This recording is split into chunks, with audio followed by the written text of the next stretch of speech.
Hello and welcome to the JustJakeB Gaming Podcast, episode 41. I'm your host, Jake Burke, and joined, as always, by James St. Charles and the game master himself, the coolest kid in town, the slick meister, Ted James Libby. Ted, is James your middle name? No. Okay. No, James is the name of my truck, though. Okay. Given by my dad. There you go. Nice. The name of his truck. If you do notice, Ted's mic quality and video quality is a little off because he's using a laptop. So that's the height of quality here. Your boy had technical difficulties. That was perfect there. That was really perfect because you really stuttered out and everything. Yeah.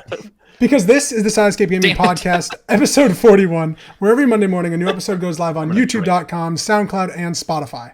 Once a week, we sit down and Skype across 500 miles to talk about video game related topic and what games we are playing. Unfortunately, we're really not going to talk about what games we're playing because we are talking about game because they're bugged. Oh, sorry. Of the motherfucking year. Yeah, that's interesting too. I want to talk about that for a second. We're talking about Game of the Year 2020, our JustJakeB Game of the Year. Last year, we did give it to Jedi Fallen Order. This year, we will give it to a new game. Except if you're Ted, that might be the best game he's played this year. If you enjoy the show, remember to subscribe, like, and share. And for the love of God, please tell your moms they're going to want to see this episode. Now, before we even talk about Game of the Year, Ted, have you done playing Cyberpunk for a while? Because it's too buggy? I've been busy with the holidays. Okay. I still like it. I still plan on playing it. Yeah. I'm chilling. I shelved it.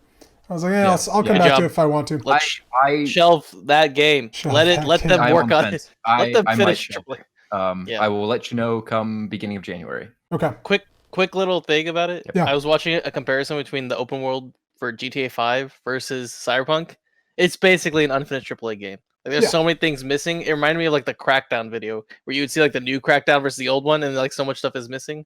That's where we're at with that. It's not as bad as Crackdown. It's not as bad, but it's just very like few things are. Simple things are making the world feel just not as open. Yeah. It's just it's a very 2 months. game. I'm gonna give them 2 months. Patches. There you go. Yeah. Or one patch. That's what they asked for. They asked if you could hang on instead of spend your money. Okay. Yep. I'll hang on. Now, we just talked a little bit about Cyberpunk 2077, but before we get to our actual top 10 games of the year lists, what we're going to do is basically we're going to go through our personal lists descending from 10 to 1, talking about kind of what games in those orders and why they're there and not in the other spaces. Ted didn't play that many games that are current this year, so he's got 5. Correction, Ted's only been a part of this team for half a year, so I get 5 games. There you go. I like that. That's a good reason. A good cop out. Yeah. Next year, Ted will get 7. Yep. It's a great cop out. I thought about that all week. Nice. Now, before we talk about our top 10 list, I want to ask you guys a few questions, and we're going to just bounce around and maybe answer them and see what's up. Now, what is one game this year you did not play that you think would be on your top 10 game list? Ted, this is a very big question for you, but James, basically you and I. Most of them. Yakuza. Like a Dragon? Yeah, I mean, I haven't installed. I haven't played it yet, though. So that'll be what we're talking about next week. Definitely be. Well, that might be, yeah. Next week we're talking about the PlayStation 5, which I will have in my possession. And we're talking about Yakuza Like a Dragon. No, because of the holidays and COVID, it's now Thursday. They set like a thing. Give us 3 extra days for shipping. New Year's Eve. I know. That's fair, yeah. Wow. So, and for me, you said Yakuza. Mine would be Spider-Man Miles Morales. That would definitely be on my list. I mean, I love the first Spider-Man game by Insomniac, so that would definitely be there. I can see that. Yeah. What's the worst game in 2020 that you've played? Either biggest disappointment or actual worst game? Cyberpunk is the biggest disappointment. Probably not the worst game. It'd be my biggest disappointment as well. Not that I was expecting much out of it, but the worst game I played was Watch Dogs Legion. It was just hollow and bland and boring. Yeah. And I spent $60 on it, and that's why it's the worst. Gears Tactics was free because of Game Pass. Gears Tactics, that's my worst game. Yeah. I was trying to figure out what's that game? Okay, Gears Tactics. Gears Tactics. God, I did not like Gears. Ted, did Cyberpunk your disappointment? I think so, yeah. Of the 2020 games that I played, it is definitely the one that I'm considering shelving, which therefore is not good. Yeah. I didn't think Gears Tactics was that bad. Yeah, which says more about the genre as a whole than it does about the game. It says more, but even true. With that genre, there's that's a whole different podcast. Yeah, it's true. What is the best video game character of 2020? Who is? I guess not what is. Who is? You have any thoughts? Best video game character of 2020. Cloud. I'm trying to think of all the side characters from Hades. Yeah, I was thinking about I really enjoyed the Hades protag. Dionysus. Like he's like Brimstone. Oh. The Valorant character. Yeah, okay, yeah. Still learn the names of. Yep, Brimstone's the ones who are so bland and boring that nobody remembers their names. I forgot about him. I thought he was an Overwatch character for a minute. I was like, are we talking about Overwatch? Personally, it's probably like Abby or Lev from The Last of Us Part 2. But I actually really enjoyed Barrett from Final Fantasy VII. Barrett, probably. He was freaking incredible, and he shouldn't have been because he's just a big buff dude with a machine gun on his arm. Barrett. I think we talked about it in our review, but we were like, if Barrett had his own side story thing, like it'd be the best thing ever. Yeah. Yeah. Like DLC expansion. Yeah. Yeah. Best video game moment of 2020, either in game or something that was announced. We're still talking released in 2020. Yeah. Just 2020. Okay. I mean, for me, I really enjoyed the PlayStation 5 reveal where they like built up revealing the console and then seeing the console being like, oh, that thing is hideous, but this is awesome. It was so hype, and then it was like, oh, this is a weird looking console. I like that. Best video game moment. If you have one. If not, it's okay. Like in the video game or just like in terms of like either. I mean, mine was an event. Last of Us Part 2 ending. Yes. That was great. It's huge. Ooh, you know what in-game moment I really loved? In Final Fantasy VII, you fight a dude on top of the tower and he has a dog with him. Yeah. And that fucking boss battle is awesome. That boss battle is pretty fun. Also, when you fight Hell House, when you fight a house in Final Fantasy VII Remake. Okay, the house is the best. That's the best moment of it, yeah. When the curve of the game just goes like this. Like, you're just like, oh, okay, I'm just getting by. And then like you fight this house and you're like, all right. Okay, I actually have to try. I got to learn this combat. Ted, you should play Final Fantasy. I'm going to take a somber tone and say the transition to doing our lives from home did not affect gaming culture that much, and I thought that was kind of great. Yes, I think it promoted it. We're all built for this. Yes. Wait, I got one. That was neat. I got one that I wasn't even a part of. And it's probably like the Animal Crossing kind of boom. That was probably a big gaming moment. Yeah. Like it would like came at like a really opportune time of like when everyone needed that kind of escape. We're gonna talk about that later. We're gonna talk about that. Trust me. Now the coolest mechanic of 2020, if you can think of it, if there's a new mechanic or anything of 2020, I think we might all share the same one about just Hades and the hub world and like how unique I think the hub world of Hades is when you die and like that's part of the story of a roguelike. I think that was really just a cool idea.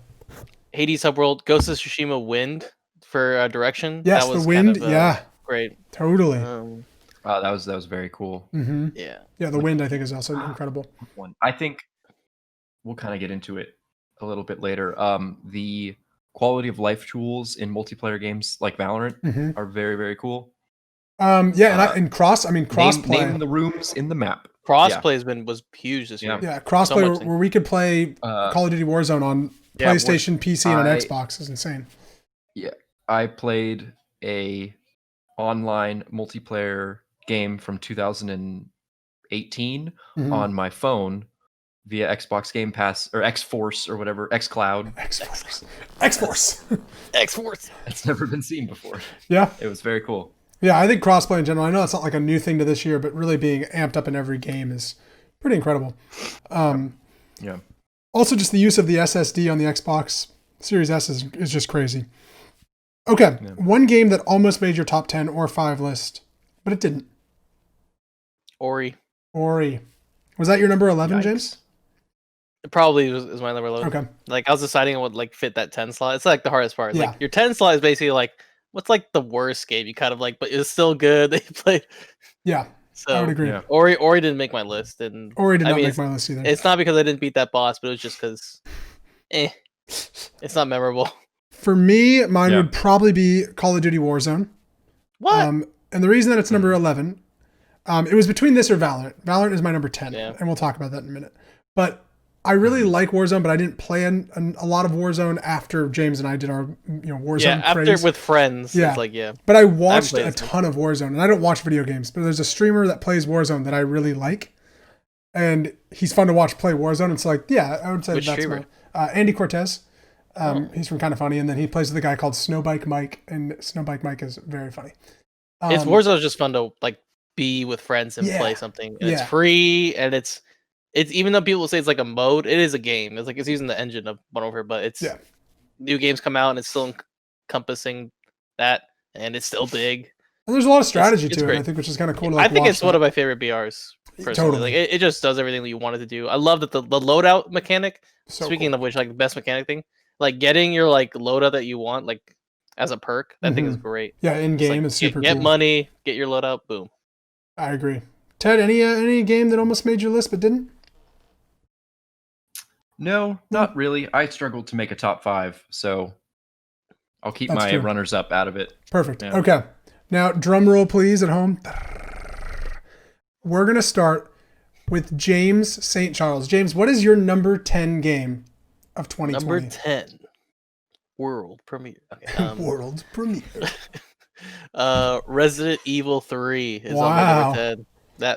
That beat out Warzone. And to me, it felt like because Warzone wasn't just like a mode. Yeah. Kind of. And it was great. Like it's just multiplayer, the whole thing. But Resident Evil 3, I did like the story a bit, even though the gameplay was kind of like meh. Nemesis is great. Like it's just like it's a fun character. And I love the continuation from 2 and the references to 2. You basically go back. Which is so weird. Through the 2. Well, through the mansion. I love it. It's weird, the time thing, but it's just like, it's like, to me, I was like, this is amazing. Like, I was just here, like, playing 2. Because I played 2 right before 3, so that was pretty fresh. And, but overall, 2 is a way better game. Yes, 2, I think, 3 sets the bar tries so to do high. way too many things, while at the same time, like, just being kind of bland. And it's fast. Like, you go through it and it's like, wait a second. Yeah. That's 3? Like 2 was way longer than this, and then there's multiple like characters. It's just yeah. 3 for me. 3 didn't make my list, but 3 I enjoyed, but all at the same time it was like this is nowhere near what 2 was, and it's super short. It's like 6 hours, and and it's not interesting like 2 was. Where 2 is like a constant puzzle. 3 is just let's move from place to place fighting zombies and getting out of here. But is that like the dilemma of the original 3? Or yes, totally. That's just a dilemma of 3. I mean, 2 is one of the great games of all time. That's why I was like, I gave it to like kind of like 2 is just one of those like standard. And when they do 4 is going to be incredible. Insane. Yeah. So that's where my thoughts were about 3. Ted, did you play Resident Evil 3, Ted?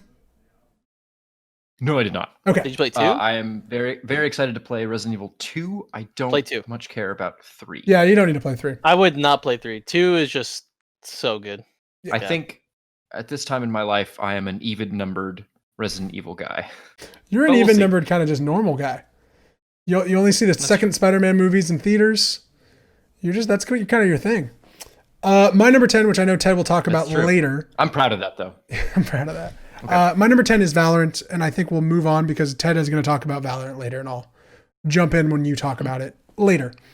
Mm-hmm. That's not on my list, so I couldn't put it on there. Yeah, it's true. You didn't know. Wasn't my cup of tea. I played it like at the beginning. It's just like, I'm not really into the Counter-Strike mode. And you played the beta, correct? Yeah. Yeah. And then I didn't agree with the whole kernel issue security thing. That's right. Oh yeah. Well, that's a good point.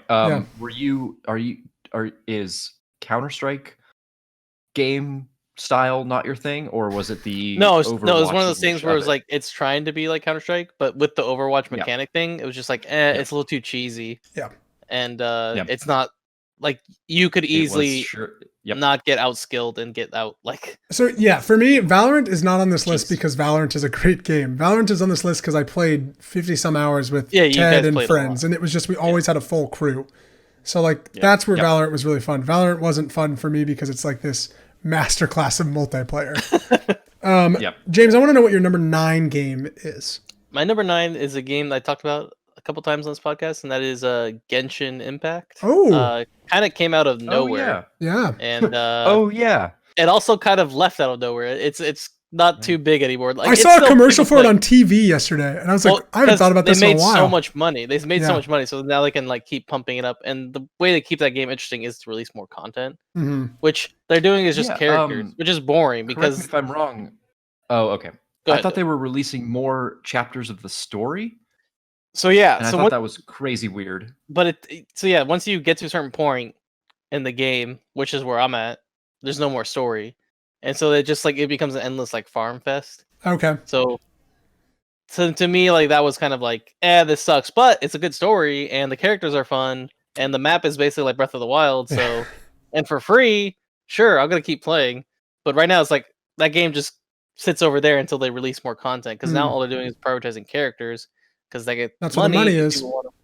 Yeah. So, number 9, because it was a lot of fun and way more interesting as a free game too, and Totally came out of nowhere. Like I was just like, Genshin Impact. All right, let's just give this a try. I think the interesting thing, and I didn't play Genshin Impact at all, but just hearing people talk about it and hearing you talk about it quite a bit, was just that it was free, which is always like, okay, but it was actually like free. A good free game. Yeah, it's a good free, which we've had a lot this year. A lot of good free games. Totally.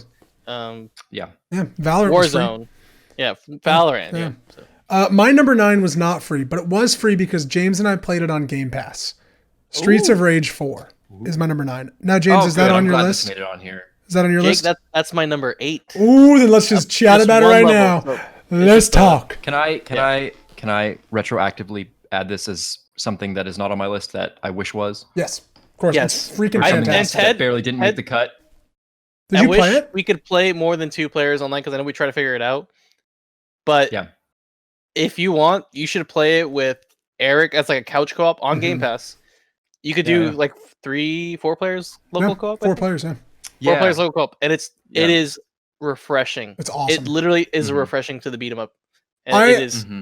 We had so much fun. I would be bold to say that it is my favorite looking game of 2020. Wow. I think it just looks freaking rad. It looks good though. Like not like prettiest like art, but like I just think like the art fidelity of the game looks awesome. The aesthetic is bang on. Yeah, it's for me like beat 'em ups. James and I have talked about how every franchise should just have a beat 'em up of some sort because they're just so fun. Every single one. Every franchise. Yeah, why not? For like Star Wars, Marvel, fucking everything. Microsoft Flight Simulators, airport security. Simpsons. Simpsons beat 'em up, whatever you want, Hey, those Konami classics. Yeah. I think it's a good Sesame Street. I want to fuck people up as Elmo. It's just a great game. It's a trash game. Tink, tink. Big Bird's got a long reach.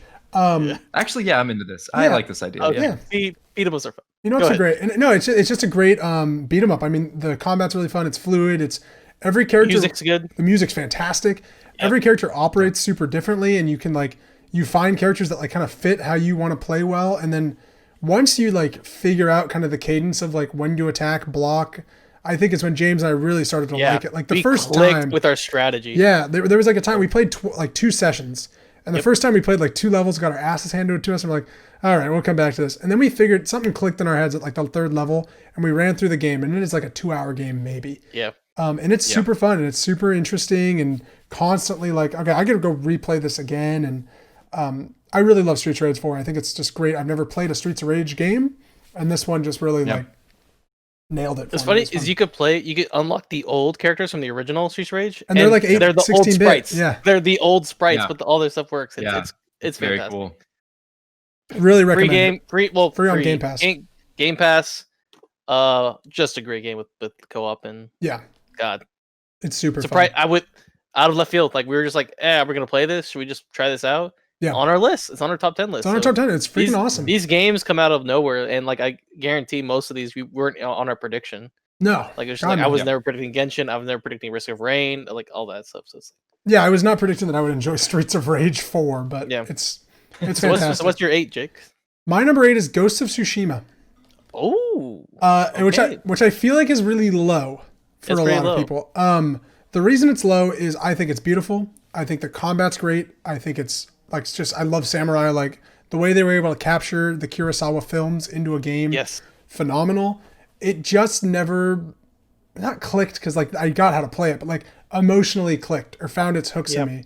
I played it the whole time and I was like, this is good, but Assassin's Creed did certain things this game does better. I agree. And so for me it was hard to really enjoy the 30 something hours, which I did enjoy, but hard to yes, this is incredible. Halfway through I was like, I'm doing the same thing over and over and over again. And I'm going to talk a lot about that in Assassin's Creed Valhalla, which is later, but it's just really repetitive and it becomes less interesting as time went on. I'm tired of chasing foxes. That being said, it's next to Streets of Rage. I think this is the best looking game of 2020.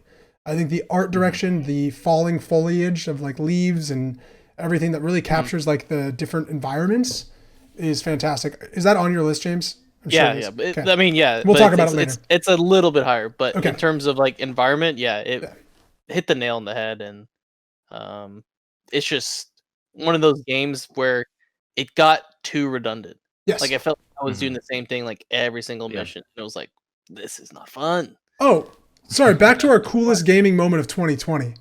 When every time you enter a duel with someone in Ghost of Tsushima, and he does he holds his like katana and he goes and like knocks it up with his thumb. It's the coolest thing in the world. The standoff is a great thing. Yeah. Like you start the fight, you're just like, all right, and then, let's go. Just like draw. It's really cool.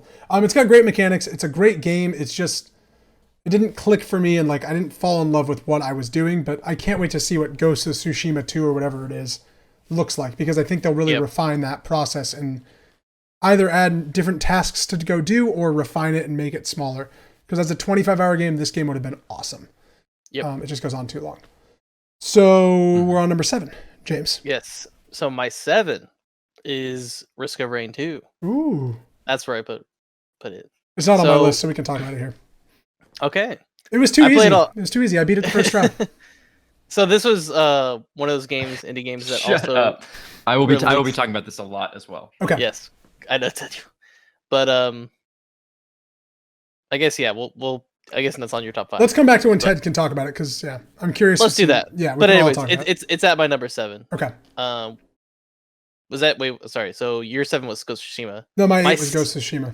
7. 8 was Ghost of Tsushima. Yeah. Okay, we had this number, So my number 7 is Animal Crossing: New Horizons. Okay.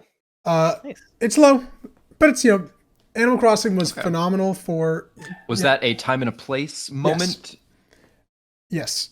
If a pandemic didn't ravish our world, I probably wouldn't have played Animal Crossing ever. The fact that COVID happened and like kind of forced me to be inside, I wanted a routine. I found that in Animal Crossing every morning I'd wake up, grab my cup of coffee, play for an hour. And I did that for like a month.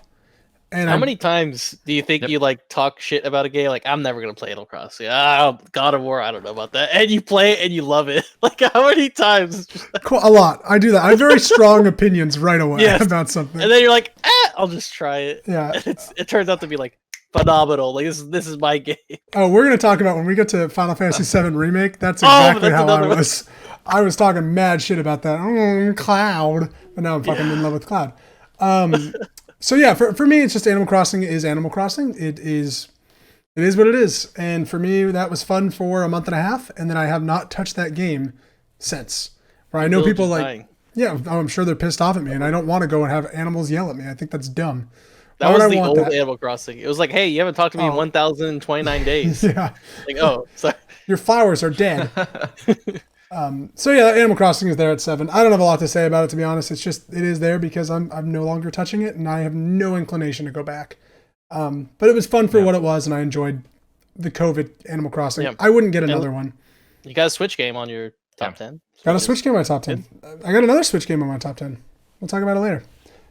Oh. All right. What is it? Your number 6. We're about to add Ted in. This is very exciting. Yes.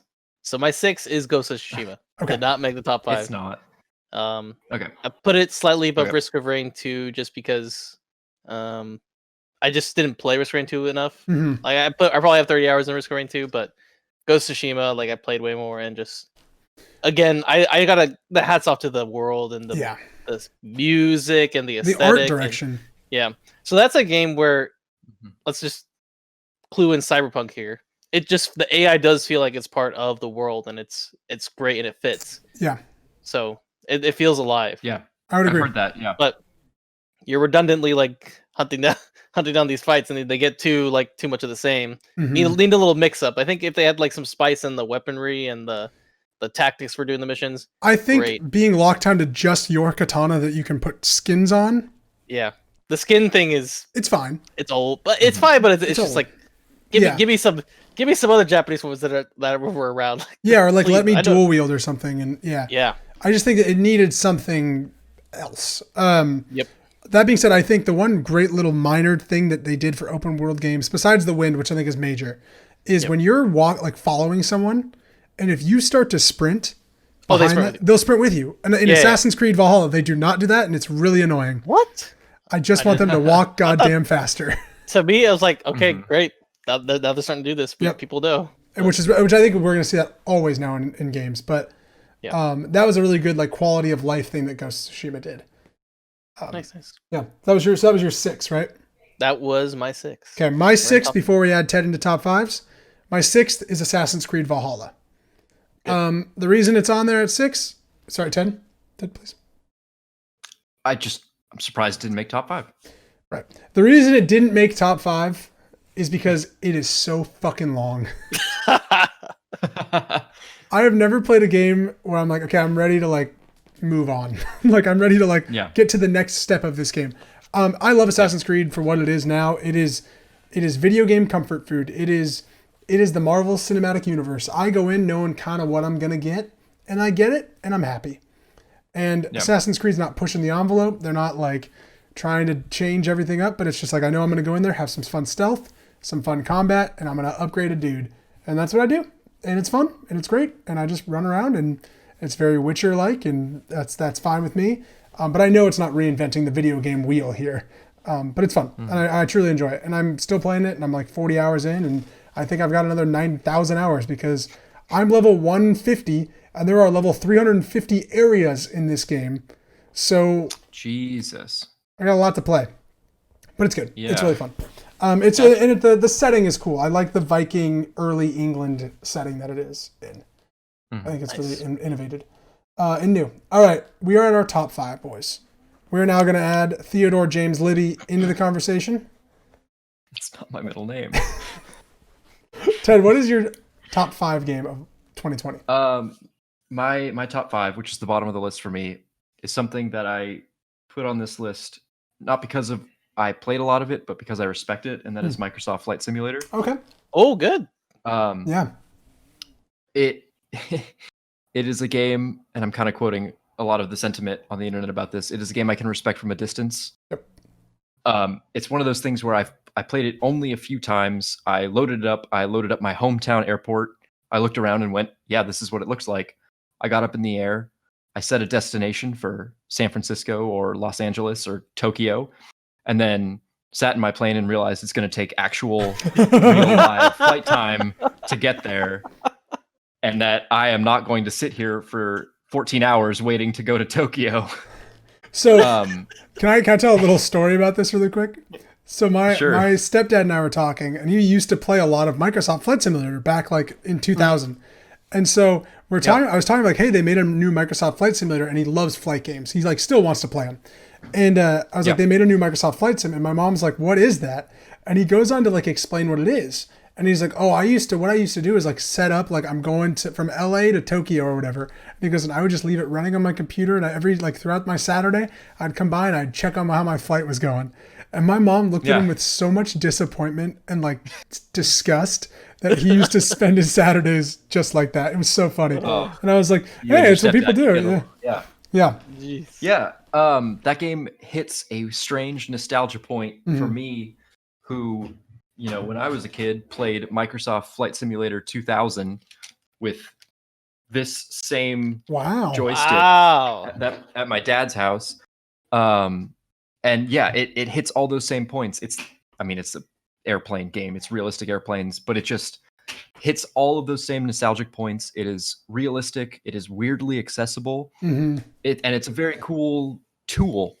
It is an accurate representation of flight, but on top of that, it is an accurate representation of planet Earth, which is an incredible feat. The tech in the game is insane. Yeah, and I hope we see examples of that kind of tech seep into other places, because that is just insanely cool. Awesome idea. It is not a game I don't think I'll ever play again. But who knows? Maybe I'll load up the Grand Canyon and try and fly a 747 through it, because that sounds like a lot of fun. I think that's where the niches are. It's like you just go to a town and then just fly around and see what they've done, because the generation and then the way they generated the world is absolutely fascinating from like an AI point of view. And they constantly keep updating it. Like they're like updating towns, they're like updating the way this looks. And it's, to me, this game is one of those that just keeps building and building and building, and then it becomes like look at Flight Simulator in like 5 years. Look how good this game has gotten. Right. Yeah, it was. It's a revisit. It was weird. I gathered all of my roommates behind me here and flew a 737 up through the Mendocino Forest, a place that I had visited recently, down through the Bay Area, and then tried to land in, my roommate's hometown of Concord's local airport.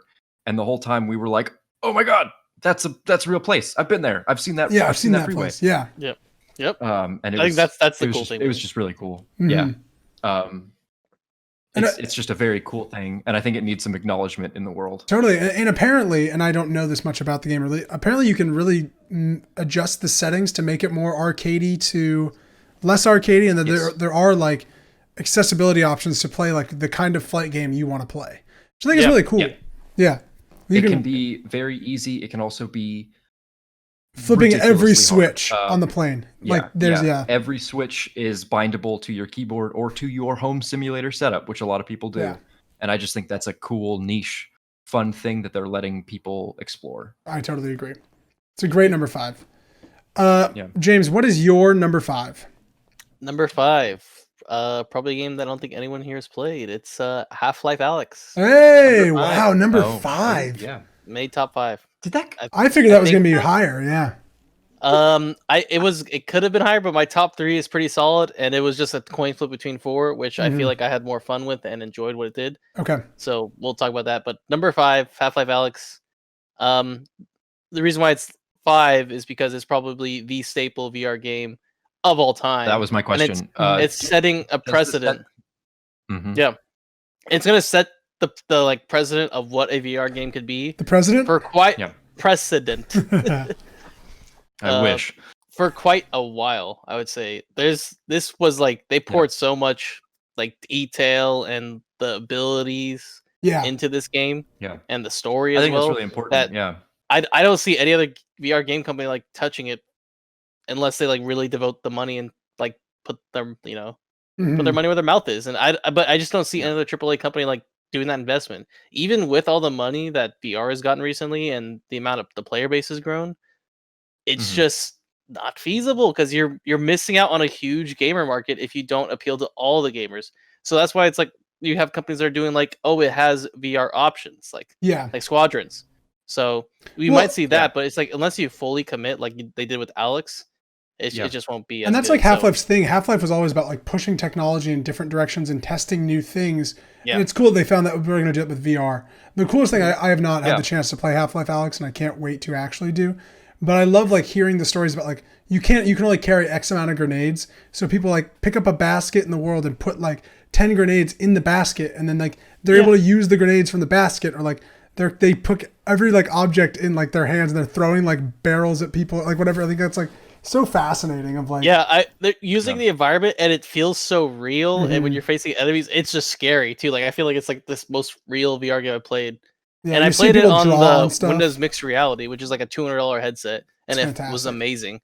Which I want to play it like on. Could you imagine my new Index? Headset, but I want to see how it was on the Index with the knuckle controllers and all that, which was what it made for. So, but even on the worst possible headset, I would say maybe the PlayStation VR, sure it is. I own it. Even on the potentially worst one, it felt great. I'm not shocked if that game comes to PSVR next year. I wouldn't be like shocked. Am I? I'm sure. I mean, hopefully. Then I get to play another orange box. Don't tease me like that, James. I just want to play Portal 2 again. Don't make promises. Don't you say that. Oh, you fucking do that to me, you son of a bitch. Okay, I want to talk about my number 5 game, which I think is James's number 4 game, and I don't know if Ted's played. My number 5 game is Doom Eternal. Did you play Doom Eternal, Ted? I have not. It's on Game Pass. Unfortunately. Have you played Doom? The 2016? Oh, yeah. Yeah. Doom 1993 classic? Yeah, absolutely. No, not the classic. The remake. The id Software 2016. No, Doom 2016 I think is incredibly influential, but different time. Doom Eternal I think is one of the best shooters I've played in a very long time. I think everything about that game is awesome. And that's why it's so funny to be like, it's my 4th game on the list. The reason it's my 5th and not my 4th, is because the other game that's my 4th, which I'll get to, is very similar to Doom. And it's just shorter. And it's tighter. Doom, I think, goes on a tad too long. The final boss of Doom is really boring. Of Doom Eternal, the giant colossal man. The giant like little. Yeah. it's just parts like that of video games. It's like these are the things I don't like in games when like the boss is different than anything you've done before and it's not as good. So, but Doom Eternal, besides all the bad of the ending, that game, man, when the combat flows, we talked about it in our review. But the flow. You that is see the when the Doom music hits. Oh, I think yeah. is what the kids are saying. Yes. Yeah, when the chainsaws roar. It's just you see the Matrix basically. You start like you get in a zone. You see the line. You see the equations. You see where you're gonna go. How you're gonna get your ammo. How you're gonna get your armor. It's so cool. And what they did with Doom Eternal, which we talked about, but what they didn't do in Doom, is that you get either ammo, armor, or health by killing enemies in different ways. Yep. And that I think is the coolest thing where you're like, oh, I need to get, I mean, I'm going to make something up, but I think it's armor is chainsawing. And you're like, I need to get armor. Shit, I need to chainsaw the next 3 guys because I have no armor, but I got full health. So I don't need to kill anybody this way. I got to kill them this way. And like the way your mind like maps it is. I think Flame was armor, right? Flame might be armor. You're right. Yeah. I can't remember. Like I said, it's been a long time. But anyways, you would know like, or enemies are weak to this gun, or enemies you need to target this, except for the Marauder, which is the worst freaking enemy why in the my entire thing game. bounces back. Yeah. The Marauder is just a bad enemy. It's an enemy that like can't be shot. The devs described it as a dynamic combat puzzle game. Yeah, fuck off. Which I thought was that's what they did. Oh, I thought you meant just the Marauder. The whole game. Yeah. No. Yeah. They described what they were doing as making a dynamic as like a combat puzzler game. Yeah. The Marauder I thought is just a fascinating kills concept. the flow. Yes. It kills the flow. Like you have this flow, you know exactly how you're gonna go around these enemies, even like the ones with more health, like how you're gonna beat them. But this Marauder is like, all right, come and attack me. Wait till I can attack you. Okay, I can attack you now. Yeah, that kills it. He's not hard. Like he is hard, but it's more hard because you want to beat him fast. Like if you just play it patiently, it's like, all right, this is fine, but it's boring. It's just like I'm leaving him. All right. Yeah. But no, Doom Eternal is fantastic. I think the way that game begins is such a strong opening for like what Doom is. Mm-hmm. It's so fun. You load yourself into a cannon. Yes. Yep. Yeah. Kick out shell and you load yourself into the fucking goes. cannon. Yeah. That's not the beginning of the game, but that's a great part of the game. Yeah. That's fantastic. But the story also, it starts to impart a story, which from what I'm hearing is they're developing an ending, and there's DLC for Eternal, which we should play, that continues the story. Wait, what? There's DLC for Eternal? Actually, yeah. Yes, there is DLC for Eternal. There's like story DLC, but the problem is they delayed. So their studio has been really like they've all been entirely working from home, so they've been adjusting. Yeah. So they delayed a lot of like their roadmap. Okay. But it's all coming, and it's coming out. Is making this correct? No, it's id Software. It's still id. Oh, it's still id. Okay. Machine Games makes Wolfenstein. Yeah. Okay. Yeah. But yeah, they were like releasing a letter like to all their fans, like, hey, we're still working on the DLC, and we're gonna have a final like ending to the story. I'm like, what? Oh, awesome!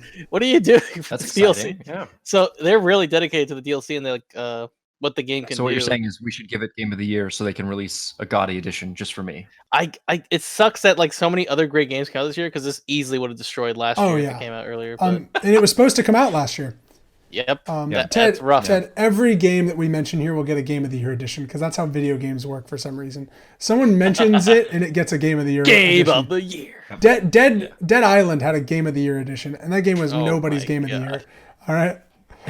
Welcome to the CyberPunk Gaming Podcast, where we just shit on Dead Island. Okay. You know what? Let's just pick a Game of the Year that hasn't got a Game of the Year. I know, 2 weeks in a row. Yeah, I'm just gonna mention it every show. I hate that game. Sounds like a Let's Play to me. It does. All right. Yeah, we'll play Dead Island. What number are we on? All right, we just did 5. So I want to know, Ted, what is your fourth favorite game? My 4 is short. It's a cop out.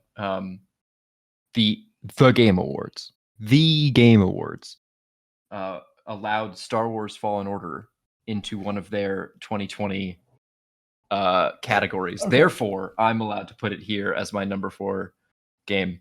I thought your number 4 game was gonna be the Game Awards, the show, and I was like, you can't do that. No. Okay. Jedi Fallen Order.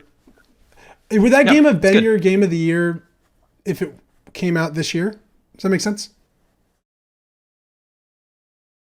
Ooh, that's a tough question. No, but it would have been much higher if it came out this year. That game is very good. Yeah, we talked about it a lot on this podcast. Yep. Go back and check out episode 1.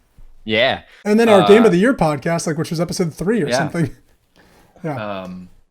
So it's on Game Pass as of December 2020. I recommend it. Good game. Oh, perfect. Let's move on. No, yeah, it's a great game. It was our game of the year last year. It did come out last year, but awards made it this year. James, what is your game number 4, which I think we just talked about? My 4 was Eternal, so move on. Do you have any final thoughts on Eternal, or no? You're good? Final thoughts. What an absolutely breathtaking, amazing game. Like, I just think about it from time to time, but it's just fun. You have the hook and the way you could like the movement's faster than 2016. And so the combat and the way it benefits you, except for the Marauder fight, which is the worst fight ever. You're in a flat room and all you can do is just walk around and wait for him to hit you. Sucks. That's the dumbest thing ever. But besides that, all the other stuff, like the way you fight these battles, like you instantly walk in an area, you're like, fun battle's about to happen. Yeah. I know it's gonna happen. I loved hopping in those portals. Like there was like the war portals or whatever. And you're like, all right, I got this. I'll shake it off. These are hard portals. Let's do this shit. And there was like some like, you had to use your dash to like climb on certain things. So there's more like going around the environment, not just fighting all the time, like figuring out these puzzles to get like the secret items or stuff. It's awesome. It's so good. I just want to talk about Doom Eternal. Thank you, Doom. Classic. It has gone in my backlog as a game I would love to play. It's on play it. It's on Game Pass. Play it. Yeah, Game Pass, by the way. And it's free. God. How many times are we going to say, oh, and it's on Game Pass? I know. Oh, until it just stops like happening. Yeah, until it stops happening. Until it's not on Game Pass. Okay, my game number 4 is a game that I think is going to shock a lot of people here. Mainly you two, because you're the only ones here. Ghost Runner is my game number 4. Oh, that's you were really hot on this game. Yeah. This game seems cool. I just started playing it. Oh, it's so good, James. I'm so excited for it. It's beautiful. Yeah, so it's first off, it's just a really good looking game. The world is awesome. The story, the game's like Before you say anything, with the game, does it remind you of Portal?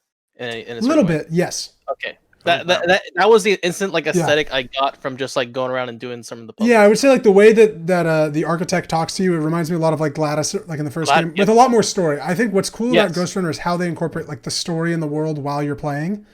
For me, it's very similar to Doom Eternal. When you get in the flow of that game, you start seeing the Matrix. I can see that. Yep. Yeah. Yep. It's you get shot once, you're dead. Of course, that kills the flow, but it's still fun. But that's the point. Yeah. But once you like start getting good at it, and you're like, okay, if I dash here, and then seeing like your death totals at the end of each level is like, because I died 95 times in this level. Ooh. But it's really fun. It's really fluid. I think like the story itself is really, not like inventive, but cool. And it is the Cyberpunk game that I was playing excited for Cyberpunk, and this is a better Cyberpunkish game. And so I love it. I mean, it's just best Cyberpunk game of 2020. It's best Cyberpunk game of 2020. Cyberpunk game you didn't know you wanted. Exactly, and it's just fun. It's basically Doom Eternal with the combat, and just how you can like upgrade your guy is basically there's a grid. I don't know if you've gotten here, James. Have you gotten? I haven't gotten to the upgrade. Okay, I'm gonna spoil it like a tad. Well, what's a Cyberpunk game without a grid? Exactly. The grid. When you upgrade, you get like upgrades, and they're basically like Tetris pieces. And you get a square grid, and you have to like fit them in together and like try to find the best way to like combine these upgrades, but also with the patterns that they have. So they look like tetraminos, and like you have to put them in together. It's really cool. Nice. So I like that part of the game. I think, of course, with games like this, boss battles are always rough. There's one boss battle that was horrible, and I hated it, but it didn't take away from the overall experience. And that's why Ghost Runner's number 4. It's fucking great. It's like $20. Please go get it. It's awesome. Yeah. I got it cheap on the Epic Game Store. Yeah, it's on sale on everything right now. Yeah. So that's my number 4. Nice. All right, Ted. What is your number 3? All right, this is where things get a little bit contentious for me. My top 3 were neck and neck all the way. I think also, James and I think have the exact same top 3. We most definitely do. Okay. Sorry, Ted. All right. That's okay. Yeah. My number 3 game is Valorant, made by the indie studio Riot Games. Yes. Oh, I thought it was Riot. They made another game, but Riot? No. They made one other game, but I don't think anyone plays it. Oh, okay. Let's talk about Valorant. I actually think we should talk about it here. Valorant shouldn't be good. Can I rephrase that? Sure. Valorant really isn't that good. now when it came out though, what did you think of it? How about that? Let's go back. The narrative, the story, the aesthetic of Valorant is all a little bit bleh. It's a little bit knockoff Overwatch. It's a little bit pandering to just a generic hero, power fantasy of a game. And and it's going after the Counter-Strike market. It's taking what people loved about Overwatch and what people love about Counter-Strike and smashing them together. And I was not expecting to like it or even care about it. Yeah. And it left beta. A couple friends told me to play it, and I got hooked on. Honestly, I got hooked on the Counter-Strike. I think if we were talking about this 5-10 years ago, we'd be talking about Counter-Strike. Yeah. But I just think that the quality of life improvements to a game that is very well established, a game style that is very well established, plus the fact that it is free and that literally for the months of July and August 2020, maybe June and July, everybody I knew was playing this game, and we always had a group of 5 any time of day, whether it was, y'all working from home on your lunch breaks or me off at random hours. 4 other people were down to play. And with that, our groups started strategizing and coming up with ideas, and we'd start planning our offense and defense together. And it just turned into this really cool team sport of an activity. I gotta say, Ted, I'm gonna give you a compliment. I don't give Ted compliments, rarely ever. I don't like to. It hurts. It's gross. He's gonna talk about how I researched arrow guides. Yes. So one of the coolest things I've ever seen is there's a character in Valorant that he looks exactly like Legolas. All we called him was Legolas. I don't even know his real name. What's his real name? Sova. Sova. Okay.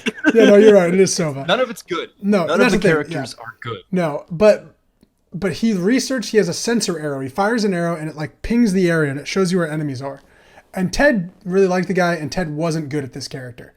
Then 2 days later, I come back on, and Ted's like, so I did a bunch of research, and I think I got pretty good at this arrow thing.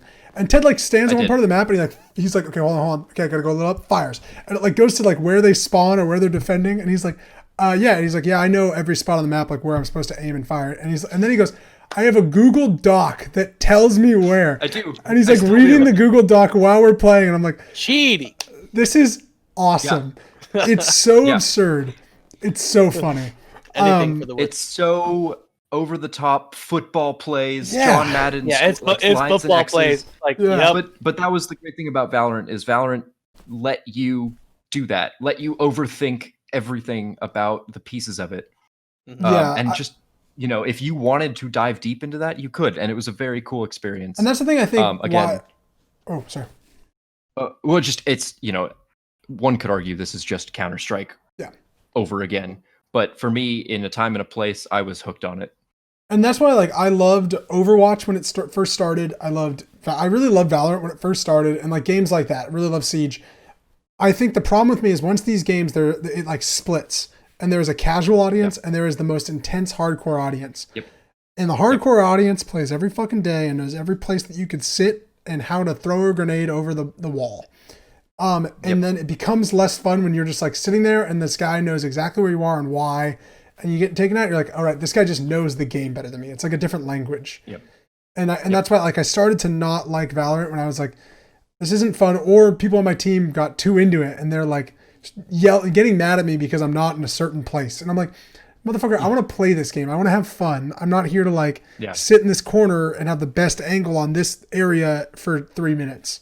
So it's for me, stuff like that deflates what was great about it.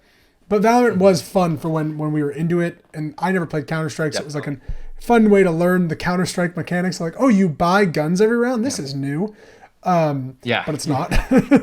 A couple just quick points about it. The mini-map the maps in Valorant, every location is named, which is a fantastic quality of life. I think more multiplayer games should do that. Halo 3 did that, guys. Well, we're in 2020 now, so you know Halo 3 did it. It's good times. I didn't know that actually. Yeah, above the radar it would tell you the area of the map you're in. Yeah, I think that's just a very cool thing. And a couple other quick things that don't really apply to me. I thought that the seasonal aspect of it was very cool. If you go back and play Valorant now, there is new, different current stuff that is happening, which if you are into that kind of thing is very cool. They're releasing new characters and new maps and stuff like that. Pretty par for the course, but still neat. Yeah. Finally, Valorant's gun prices are insane, and I respect it. Okay. Valorant offers cosmetic skins. It's the only way you can spend real money in the game, and they are insane. They are $25, $35, and like $50. There's a gun skin that was like $75, and I was reading. I was like, I got to be reading this wrong, and I was like, no, it's $75 for this skin. It is absolutely insane and stupid. So I dumb. personally did not partake, but I think if you think you made a really quality product and you want to charge $30 for it, Sure. do it. It does not affect gameplay. There is no pay-to-win mechanics, and if you feel that your game's worth it, go for it. Yeah. Hey, I personally can't afford that because I make United States American wage living, but I have a quick rebuttal to that. Yeah. When I'm playing in my $75 gun skin, I'm playing way better. Yeah, that's so true. It is That's an true. advantage. I've seen him play. Yeah. My reload animation is 2 seconds faster. You see that gun and you're like, whoa, shit, that guy You're put like, money. ooh. You get distracted. You're like, that guy really spent $75 on a game skin? Wow. He must be good. He must be good. He must have got no life. It was really nice. All right, James, you have a hard out in 14 minutes, right? Yes. Okay, so we're gonna move through the last 3. Luckily, we know our last 3. Luckily, I think they're the same. James, I want to say them on. Oh yeah, Ted. Let's go through your last 3 games, and then James and I, because of the same, I think we'll go back and forth quick. Yes. Okay. So what are your top 3 games? Or actually, you'll probably mention one of them. So. Well, I think his number 1 is our number 3. Perfect. Okay. Then. My number 2 is Hades. Oh, never mind. Whoa. Okay. Okay, hold the Hades talk. We're gonna get there. Yep. What's your number 1? My number 1 is Risk of Rain 2. Oh shit. Yes. Good job. Beat it out by inches. Yeah. They didn't beat That's it out just surprising. because it was fun. What? It did. It was more fun. No, I was just like, was it more yours, fun then for you? We'll talk about. We'll talk about Hades. We're talking about Gabe here. So Risk of Rain 2. Yep. Risk of Rain 2 is my game of the year, solely because it's doing what Valorant is doing, but I think on top of that, it's a better game. What do you mean by that? Risk of Rain 2 is it's almost like a build your own World of Warcraft dungeon. Okay. It is a game where everyone starts with vaguely different classes that do different things, and you find random items, a lot like a roguelike, a lot like Hades. And as you play the game, you fall into what kind of character you're going to play in each run based on the random items that you find. And so and then, you die, the game resets, and then you get to start over and do it again. It's like all the best things that we're going to talk about with Hades, but you get to do it with 4 friends cooperatively.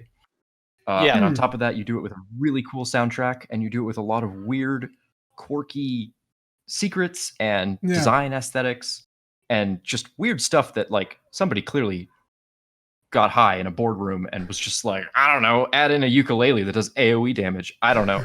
Like it's crazy, it's stupid, it's wild. It fits really well with the prog rock soundtrack that it is. But it's this very cool co-op experience that is different every time in super weirdly unique ways. And you can still try and min-max and kind of numbers and stats it out. Yeah. But at the end of the day, it's roguelike and you'll get what you get. So, James, I have a question for you about this. So you've played both Hades and Risk of Rain. Why is Hades higher than Risk of Rain for you? Okay, so let's get down to it. So Risk of Rain 2, it does its own thing, and it's like self-contained in what it does. It's got a great multiplayer. It has items. It has like random generation maps and enemies, and that's all fine. But what Hades does that I don't think it could ever do what Risk of Rain 2 does, which is multiplayer, never do that. Like that would just destroy the concept of Hades. No, I'm not saying Hades should have been multiplayer. But I'm just saying like if it used those assets. So Risk of Rain 2 is like over here doing its own thing, and Hades takes it a step beyond in the sense that it immerses you more into the world. Like when I play Risk of Rain 2, I'm just like I'm trying to get my items. I'm just trying to get through this, trying to kill this enemy. I don't even care about the mob. I don't even care what I'm fighting. I was like, I'm just going through. Hades, I'm actually like caring about like, oh shit, I'm gonna go to this room, or I'm gonna care about this. I'm gonna go here next. Oh, I'm gonna fight this boss. Oh, who could it be? It could be this different boss. Like it's always me like thinking about like more the enemies, and I'm thinking more about the items.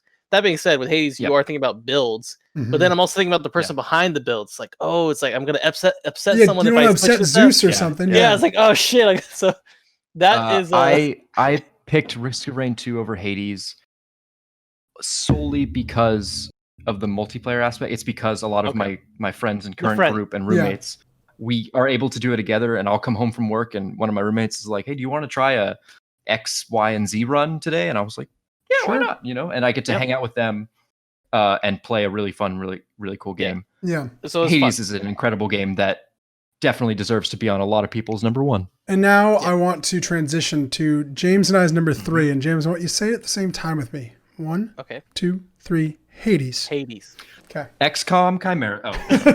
XCOM Chimera Squadron Warhammer Val. Yeah. Okay. Under Night in Birth X. Yeah. So since we're talking about Hades, I think this should be our why Hades is number 3, 2 conversation. So sorry, I just wanted to transition there. No, yeah. But why Hades? Yeah, James. Hades is incredible. I think you've done way more than I have in Hades because I kind of like put it off. After I got like a couple wins, I was like, all right, I'm gonna play something. I know exactly. I'm gonna win. I'm gonna get a win with all the weapons. I'm gonna like get more immersed with it. I'm gonna level up like some stuff in it. And what I think it does, we talked about like it's a roguelike, but it's a what was the word for it? Like what this roguelike is, like it just like keeps progressing. Like you can't like really win. You could probably win like early. Yeah, there are credits, but it's tailored to you continually playing. It's tailored to you dying. You are supposed to die in Hades. And honestly, like when you used to play like old roguelikes like Binding of Isaac, you would die and it was like, fuck. Okay, guess I'm gonna start another run. Yeah. But when it's like this is like it dies, like I'm gonna talk to this person, I'm gonna talk to this person, I'm gonna get this stuff. It's cool. Yeah. It's like, I gotta turn this stuff in. Yeah. Oh shit, I just got a new Death Defiance. Yeah. Hades it uses a lot of fun tricks to make you excited to play again. Mm-hmm. Yeah, it's like grr, you got me. You talk with them afterwards, like, yep, you got me. Well, we're all big super giant building fans, you up and encouraging you to do it again. Well, it took, which is what a roguelike needs. Yeah, it took roguelikes and added the Supergiant charm. I mean, Supergiant charm. Yeah. Supergiant's dude, if you haven't played any 3 of the other Supergiant games, they're all fantastic. Pyre is incredible as well, and nobody talks about Pyre, and it's fucking phenomenal. Mm-hmm. Supergiant is this great way of their writing and their characters are incredible no matter what the game is. And they did that in a roguelike. They made you care about every single person you're interacting with in a roguelike.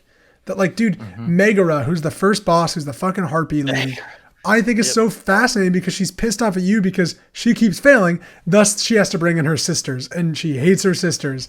And she's like, because of you, I have to now interact with my sisters, and I'm mad at you. Yeah. And it's like, that's such an interesting idea for a boss that I keep beating the shit out of. And part of the story is that I keep beating the shit out of her, so that then she has to now have hired help. And I love that idea of like, you know, that everything evolves with you as you evolve, and you get stronger. Yeah. They get either more upset or stronger.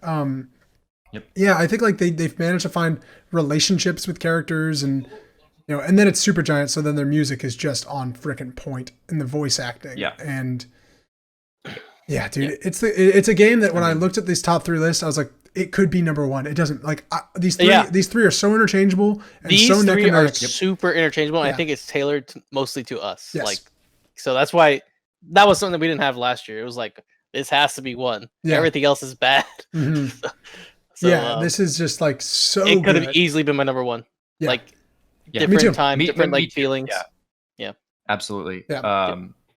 I think I want to revisit Hades too when we talk like. We're talking about our game of the year. I think that should be in a conversation. Let's do it. Yeah. Yep. Let's do it. I want to get through our 2 because James has a heart out. So, okay. Yep. James, our number 2 game of the year. I love that we have the same top 3. Our number 2 game of the year is Final Fantasy 7 Remake. We're so fucking stupid. Neat. What's your number 1 game of the year? This is like we're like giving away an Oscar. I know. And the winner is Oscar De Final Fantasy VII, we've talked about it so much on the show for the last year. It's a game that shouldn't be as good as it is. I mean, that's really what it is. Yep. It shouldn't be that good. The combat shouldn't be as good. The story, the characters, the soundtrack. My favorite soundtrack, probably. I would agree. It has a cop out though because the original was good. Yeah, but I think you're right. It redid it in a way. I still listen to it. Like I still like pull up some of the songs and think about like the moments or the fights, and it just so good. That world. I think we talked about when we did the review, the scale, the scale of where like how you like where you are, where like in the platform above, and everything in that game was just oof. Yeah, when you look up and you like see how big the city is above you, I think is so interesting. When it fell. Yeah. Spoiler, whatever. It's fine. It's in the original game. Yeah. I do believe like Final Fantasy VII Remake is it's the best possible version of a remake you could ever imagine. Mm-hmm. And that knowing that there's going to be more of these that do similar interesting veins is very exciting to me. As someone that never played Final Fantasy VII, it made me go back and replay parts of it and to read about the game and to understand the full story of why people love the first game. Because I fell in love with the second one. I really think it's phenomenal. I think the characters are great. I think the combat is probably the best combat of the year. The way it's so fluid, it flips back and forth between players. It's against Hades. Yeah. That's so crazy. It's better than Hades. Yeah, the way the combat is done is revolutionary. Yeah. It literally turns turn-based into real time in a way I've never seen before. Mm-hmm. Like that's your cool. Turn-based is with your cooldowns. Yeah, with your abilities. It is just like it's so fluid. It's like, and when there's like hype around it too when you use your special or stuff. But not only that, Ted, you're doing it with one character. You're doing it with three, and you're bouncing back and forth, and you bounce back in this such like a fluid way because the camera doesn't cut; it flips to the next person and to the next person, and like the way it flips is so fluid that like I was telling Maddie, like, because my girlfriend Maddie actually got weirdly into like watching Final Fantasy VII Remake, and at one point like she was like, "What is happening?" And I was like, "The crazy thing about like this combat right now is I understand as the player exactly what I'm doing, and it looks like utter nonsense." And that's when you can do that in a game. And it's fluid and like makes sense to the player, but maybe not to who's watching. That's like a feat unto itself. It's a phenomenal game. That's very cool. Yeah, I can't recommend it enough. It's on sale on PSN. Ted, I texted you the link earlier today. Yeah, you did. I really believe that everybody should play this game. I think that might be the one PlayStation exclusive I really do want to check out. Yeah. It just seems so neat and cool. And people have been talking about this game for 20 years now, and it's back. Yeah, which is even crazier. This whole time we've been talking about it, the music has been playing in my head. Mm-hmm. Like literally the fighting. I don't know why. It's just like, oh, dude, they sell pills for that. They probably do. They do. All right. Okay. It's so good. What is your guys' number one game of the year? Last of Us. Part 2. Hell fucking yeah. I forgot. You forgot? You know, guys, I haven't said this enough on this podcast, and I think I should say it again. The Last of Us is my favorite game of all time. Okay, I don't say it enough. I think I should keep saying it. The Last of Us 1? Yes, The Last of Us 1. The original Last of Us. Okay. This is the only game that made me cry this year. Oh, yeah. Like right away, too. Yeah. But when I think about the original, I feel like if I go play the original... James, try and install Flight Simulator and you'll cry. It's true. Yeah, get really excited when the 80 gigs install, and then you go into the game with your buddy Ted to play a game, and then you have to reinstall 80 gigs. Anyway, sorry. Continue. No, I agree. Yes, James. So, Last of Us. I think I never touched Last of Us until I met you, Jake, and you told me like how much you cared about it, and I think we've heard your story about Last of Us Part 1 and how like special it is to you. You'll hear it again. In terms of like the point of your life when you played it, and like I played it just because like on your recognition, like, oh, I'm just gonna play it, and I did not think I was gonna like be as hooked on it as I was. That first game is amazing. This second game, picking off that first game, it is, man, you still get the strong attachment to all the characters, and it does something really great in the beginning, which is a big spoiler. So if you don't want to hear it and if you want to play this game, let's wait. I don't want to spoil it. Okay, so I won't spoil it, but it basically does something great in the beginning of the game that sets the tone for what this game is going to be. Yeah. And it does something different that I don't think any game has really touched on ever, which is consider the antagonist. And like that's what I've fully heard over and over again. Well, I don't think that's a spoiler anymore. I don't think it's a spoiler that you play as Abby anymore, because I think that's just been lamented so much. But people were not liking that, and I felt like that was a little bit closed-minded on some of them, because to not consider your enemy is like the root of a lot of problems in the world. Well, not only that, but like think about just the video games in general. Damn. Video games in general, like how many things have we killed in games? Like bad, good. Yeah, bad, and good. it's always that. And I think for me, I don't have to tell you why The Last of Us is my favorite game of all time, whatever. The fact that The Last of Us Part 2 isn't just another Joel and Ellie adventure going through trying to find something is the coolest thing in the world to me. The fact that they used the biggest, I mean, I'm gonna be honest, probably the biggest sequel of all time in video games, one of them, maybe Half-Life 2 or whatever. But Yeah. like they really use this. Halo 2 is pretty big. Halo 2, you're right. Actually, yeah, Halo 2 and Halo 3. But I'm saying like critically renowned Last of Us is one of those games. Different podcast. Yeah. And in that they took the sequel and they said, we're not going to do the same thing. We're going to be bold. We're going to really experiment with how you play games. Yeah. And that is very cool. I can appreciate that, having not played it. Telling me that the sequel is not the same thing is important. Not at all. No, yeah. I think if it was, it would still be good, but I would still be, all right, I've just played one. It would still be good because Naughty Dog is so above and beyond any other game studio. It's amazing. I mean, I would have said that they rivaled CD Projekt Red, but guess what? CD Projekt Red is shit now. Like they just proved that they are not. CD Projekt Red is canceled. But they just proved that they'll be fine. They will be fine, but they proved they are not Naughty Dog.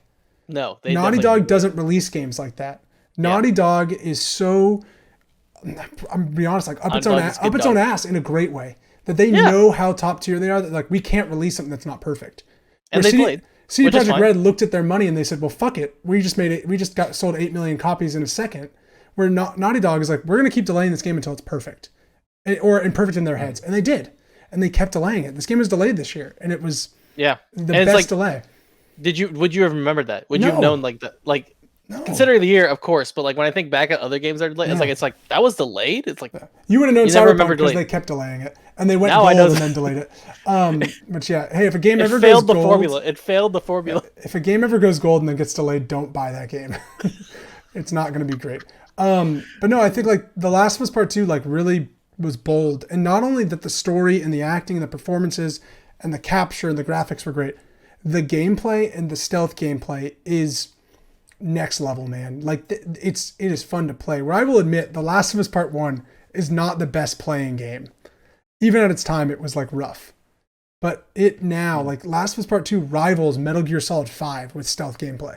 Like how you as Ellie can sneak and attack and do different things. And then how Abby plays so differently. It like is so bold and drastic to like make someone play 13 hours as one character, introduce a new character, and play completely different. Yeah. Is awesome. I mean, Last of Us for me, Part 2 is just, it's one of those games I think is one of the best games I've ever played. It's not better than The Last of Us Part 1 to me, but it is phenomenal. And I can't recommend it enough. Time is running out. Okay. I'm running out. Okay, so we're sorry, I could talk about it forever. Okay, can we have 3 minutes, James? You have 3 minutes? I can ask for 3 more minutes. Okay, we have 3 minutes. I want to know, before we end this show, what is the Cyberscape Game of the Year? What is our 3 Game of the Year decided together? Okay, we get to pick 3 games? No. We're going to pick top 5? Pick one game. Just one game. What is our Game of the Year? Our Cyberscape Game of the Year together. Just like Jedi Fallen Order was our Game of the Year last time. What is Cyberscape's Game of the Year? I feel guilty that I have not played Final Fantasy or Last of Us. I would argue that it is between... We can play Hades. We can do Hades. It is Hades or Last of Us Part 2. Yeah. I really liked Hades, but I have not played The Last of Us Part 2, and if that loses the Hades fight, that is okay with me. Okay. So James, I want to know. I am the guest. The guest. I guess it's gonna be like a 2 out of 3. So, but I'm strongly gonna put Last of Us Part 2. Yeah, then I will too. It is The Last of Us. I would like to. Just because Hades was your number 1. If Hades was your number 1, I would have. I would agree. Gone with that. But just because it wasn't, you don't feel as strong. Hades made me feel good a lot. Did Last of Us 2 make you feel good? Ted, when the game ended, made me feel a lot of things. When the game ended, I called Maddie in tears and didn't know what to do with my life. Okay, so yeah, it's Game of the Year. Yeah, that game left me empty and broken, but you know what? I loved it. I wanted to puke during the final boss battle, and it's incredible. Yeah. All right, there you go. There it is. Our Last of Us, our Cyberscape Game of the Year is The Last of Us Part 2. Next year, I'm sure it will be God of War Ragnarok. Thank you so much for watching the Cyberscape Gaming Podcast. Episode 41, we just decided our Game of the Year, The Last of Us Part 2, and Jedi Fallen Order from last year. We will continue this. Thank you so much. We will see you next week. Text me what your Game of the Year is. We'll see you next year. We'll see you next year. Happy New Year's. Yeah.